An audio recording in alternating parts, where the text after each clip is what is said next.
Hey you guys, welcome back to my channel. My name is Melina. I do videos about makeup, plants, my life, and travel. But today we're gonna talk about my 5 top favorite plants. 5 plants that have been growing fast. Maybe they lost variegation and they gained it back. Maybe I had it in soil and it acclimated to my environment, or maybe they're flowering. Who knows? But if you're curious to find out which are my top favorite plants of this month, stay tuned. Please do subscribe to my channel. And if you guys already fell in love with my personality, you can follow me at Melina Glam on Instagram, Facebook, Snapchat, TikTok, and I believe that's it. But without further ado, let me show you my 5 top favorite plants of this month.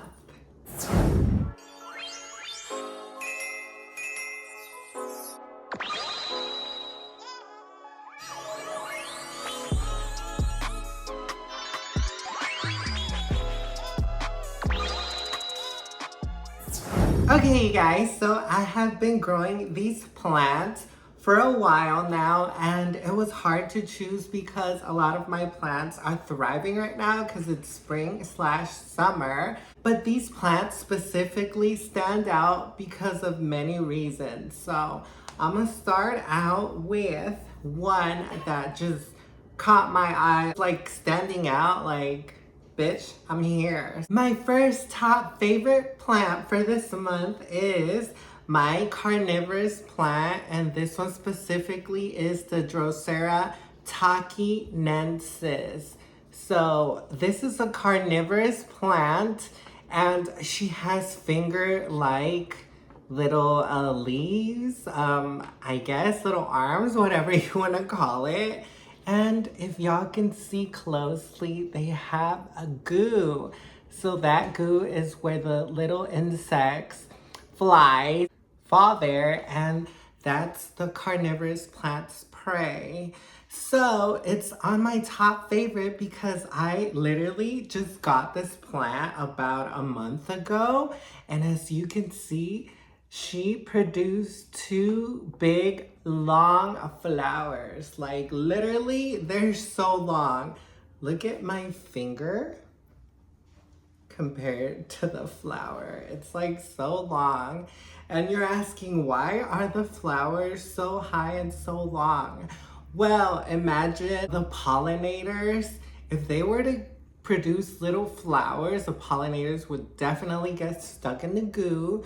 So these flowers adapted some long flowers because they want the pollinators to pollinate them, and then they could multiply and whatnot. If not, like, the pollinators would get stuck and die, and these plants would never get pollinated. Let's talk about care. This is very easy care. All I gotta do is fill up a little reservoir with regular distilled water. Don't use tap water because carnivorous plants don't like tap water. They don't like minerals in their water. They don't like nutrients. That's why they get those nutrients from the bugs and whatever they prey on. So definitely don't add tap water or else you're gonna kill most of carnivorous plants. I believe there's some that'll tolerate a little bit of minerals, but even those have to be flushed out. This is the Drosera takinensis. I think I'm saying it right, I'm not sure.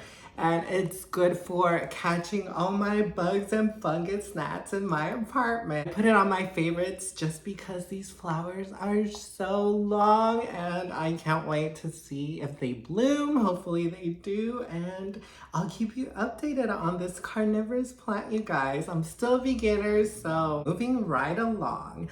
My second plant that is on my favorites list. I know you guys are tired of me talking about this specific plant because I put out 2 videos already, but I have to put her, you guys. My Monstera Thai constellation that was rotting. And when I bring it home, let me just roll the footage. And oh my god, you guys, she is not rotting anymore. Look at those juicy white roots. Hold on, let me not make a mess. Look at those juicy white roots coming out of the little pot and leca that I put her in. I don't like soil, so if you watch my other previous videos, I talked about this plant because the seller sold it to me with root rot. So the root rot is almost completely gone. I did transfer it to leca, so there's still a little bit of rot there, but it's past the point of it dying. Definitely not dying anymore. The white and the leaf did brown a little bit, but that's because it was acclimating from soil to leca. So she's on a third leaf right here. I believe this didn't come out when I showed it the last time, but look, she has little fenestrations, and yeah, she's still alive. She acclimated to my environment. Look at the little roots. And I transferred her in leca. So no more soil for me. I don't like soil. I don't do bugs. I feel like I fell back in love with leca. For a while, I was getting into pond. But anyways, this is semi-hydro. It's both similar. I will have a video if you guys want me to discuss substrates other than dirt. Unless you like dirt, then that's on you. I don't do dirt in this channel. Maybe a few plants. But yeah, this is the Monstera Thai Constellation. And guess what, you guys? I have another video. If you want your own, they're at Walmart now. They're at Kroger now. They're at H-E-B if you're in Texas. Just look at your local Walmart. You might be in a surprise to find Monstera Thai Constellations there now for $30 for about this size to like $70 to $100 if you want like a big massive plant, because this plant gets huge, like huge, like a lot of holes, a lot of fenestration. So yeah, that's why I have her on my favorites list. This is the Monstera Thai Constellation. Hopefully I won't talk about her anymore because you guys are gonna get bored. I have 3 more plants left. Let's do Anthurium. I feel like I haven't done Anthurium in a while. So you guys, oh my god, did you guys just get a sneak peek? So this plant, oh my god, I remember unboxing her. I have a video of me unboxing this Anthurium, variegated Anthurium, that I got with half the leaf. Like, it was damaged. They're a peridactyl, you guys, and look at this beautiful specimen. And I know you guys are gonna say, bitch, you only got half the plant. Where's the other side of this? It was a damaged leaf, and that's why I got it for I think like $300. Even though variegated Anthuriums are really popular right now, I grew her with one, like half a leaf. She had roots and she had nodes, so she definitely was gonna live and was gonna grow. I unboxed her and I had hope, and this seller did have really good plants. So yeah, I'm talking about the one and only, the Anthurium peridactyl, you guys. And look at her. She has 1, 2, 3, 4, 5 leaves. 5 leaves. She just unfurled this big, nice, juicy one. And look at all that variegation, you guys. So she definitely lost the leaf. The half leaf is gone. She lost it because this plant traveled and it imported all the way from California. And then I had to get used to my environment and my growing conditions. So she lost the leaf.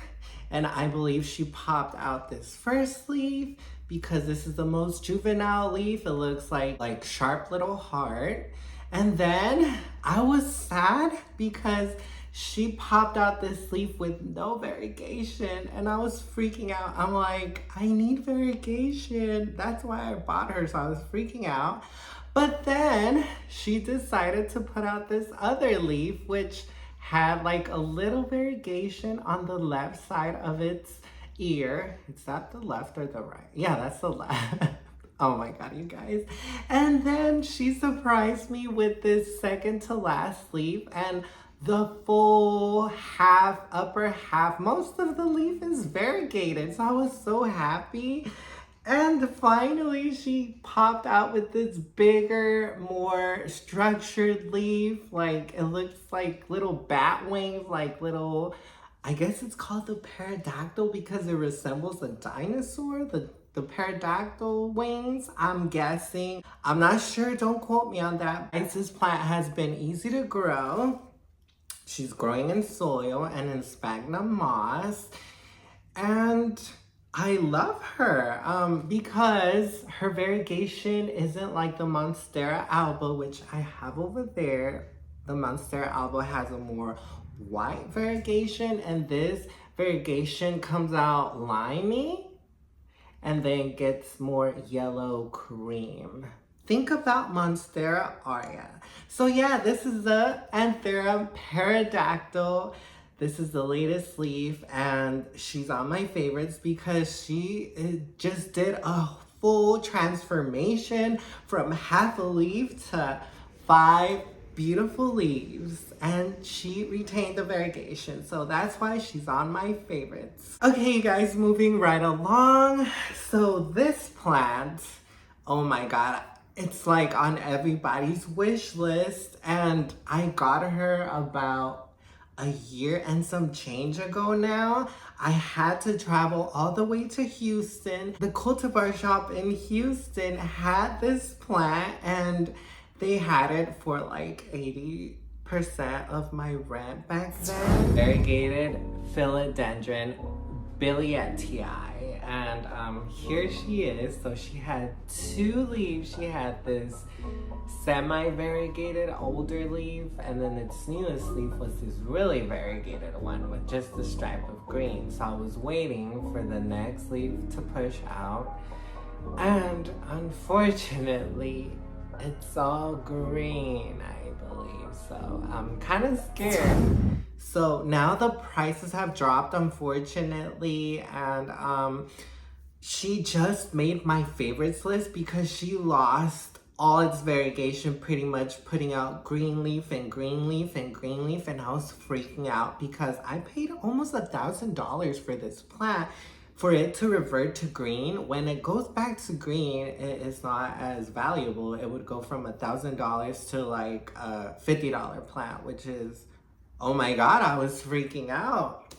So I chopped her in hopes of her getting variegation, and guess what, you guys? I'm talking about the one and only, the variegated billiettii, however you want to say it. She's still alive. As y'all can see, this was the almost fully yellow leaf with some variegation on the side. And it had these 2 leaves. It had this leaf with a little variegation here. Then it produced a green leaf, and I was freaking out. And then here it produced a full yellow leaf, which she's gone because she was yellow, and I chopped her so she acclimated. She lost the variegation here. It was a full yellow leaf.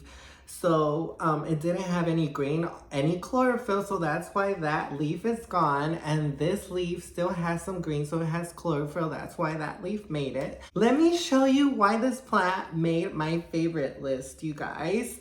So I chopped her, and she developed 2 new growth points, and will you look at that? The variegation is back right there. It's like a half little full moon. A half moon, I mean.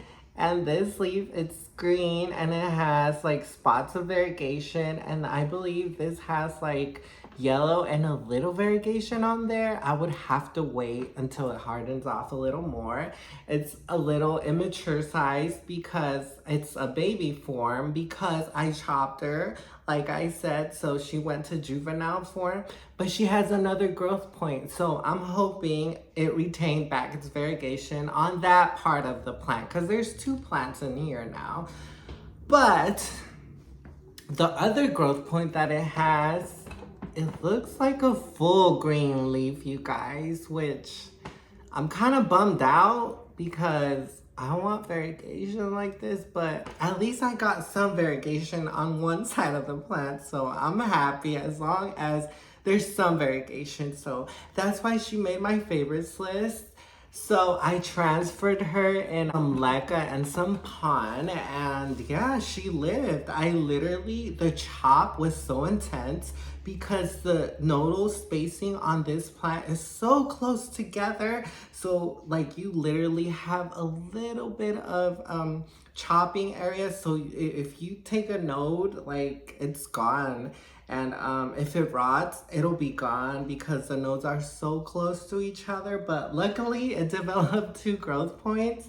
So yeah, you guys, I'll keep you updated and hopefully she'll get more variegation. And again, this is the variegated Billietier, however you want to say it. And yeah, you guys, I guess I didn't lose my $1,000. Even though if you want this plant right now, they're not $1,000 anymore. They're like 800 to 600 for like 2 to 3 leaves now. And I got this plant with 2 leaves for almost $1,000 back then. So they literally came down in price about $400. So get your own right now. Unless if you keep waiting, they might go a little lower and lower and lower, but I don't think they're gonna get too low. Maybe by next year they'll be like 300 to 200 if you want to wait, but we'll see because plant prices are coming down. And my last favorite plant of this month, oh my god, I didn't even show you guys my shirt. This says Mamacita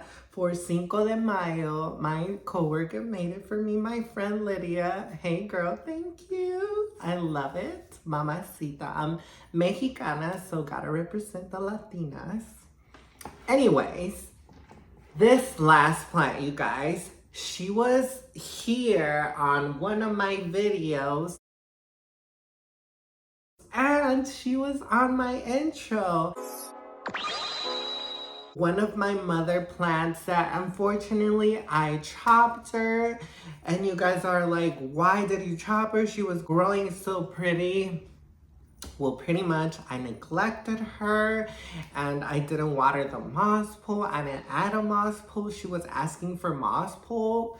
Like the plant was saying, bitch, give me another moss pool. I'm like, I'm leaning to the side. I don't feel the moss pool anymore because this plant likes to latch on and feel like there's a tree right there. So my neglect by not adding a moss pole made its mature leaves revert to juvenile leaves, and I didn't like that. And on top of that, some of the leaves that it had were yellowing, so it was looking like a bare stick on the bottom with a few leaves on top. So I just decided to chop her and I propagated her and gave her a new start. So I have some water propagations here in the back of my living room and more in my IKEA cabinet. But I'm talking about the one and only, the Monstera alba, you guys.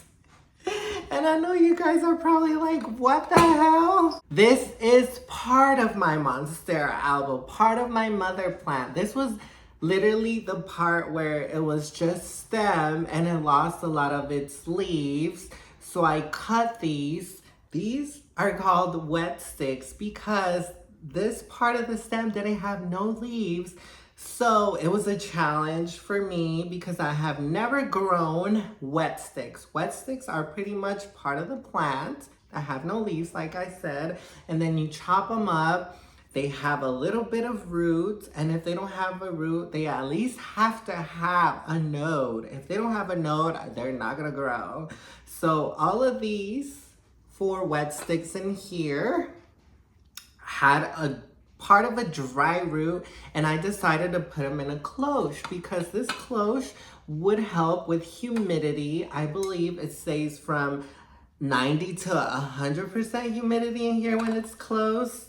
And I threw some flubostratum, some pon, and some sphagnum moss in here. As y'all can see, They literally sprouted. Look at that one. That one already is working on the second leaf and is definitely edible. You can see the white. It looks almost like a halo. Oh my God, that one's so cute. And here we have a half moon. Half of it is green and half of it is white.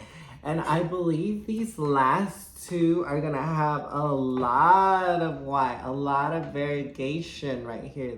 These look almost full white with a little bit of green. I don't know if the camera's gonna catch that, but definitely on my favorites list because I managed to not kill not even one single one of the wet sticks. And my trick for my success was definitely the cloche, definitely putting all this moss and all this substrate and keeping it moist. But as y'all can see, what I did different than most people on YouTube is that I added candle wax on both sides to avoid rot, because if I cut it and even if I dried it, you still have a chance of it developing rot. And on some of them, it did have a little mold. And if I didn't put that candle wax, they probably would have rotted. So right now, they definitely all have a little leaf, a little sprout coming in. There's success stories, and I'm gonna keep them in here. These are gonna be 4 little mother plants. They're right now little plantlets, and I'm excited because some of them will have very high variegation, and my plant was pretty much producing half moons and some variegation, more of a speckled variegation. So I wanted more of a pictorial variegation. So hopefully I get that. Hopefully they're not all white. That would be crazy. But yeah, you guys, these were my 5 top favorite plants of this month. Which one was your favorite? Was it the monsteras? Was it the billet that got the variegation back? Maybe it was the carnivorous plant with the flowers. Tell me in the comments below. Also, let me know if you guys want more updates on these plants, or maybe I should do more favorites videos of other plants. Let me know. I'm Melina Glam. It was nice sitting down here and showing you some of my plant collection. I hope I see you back here on my channel. Please subscribe, and I'll see you on my next video. Bye, guys.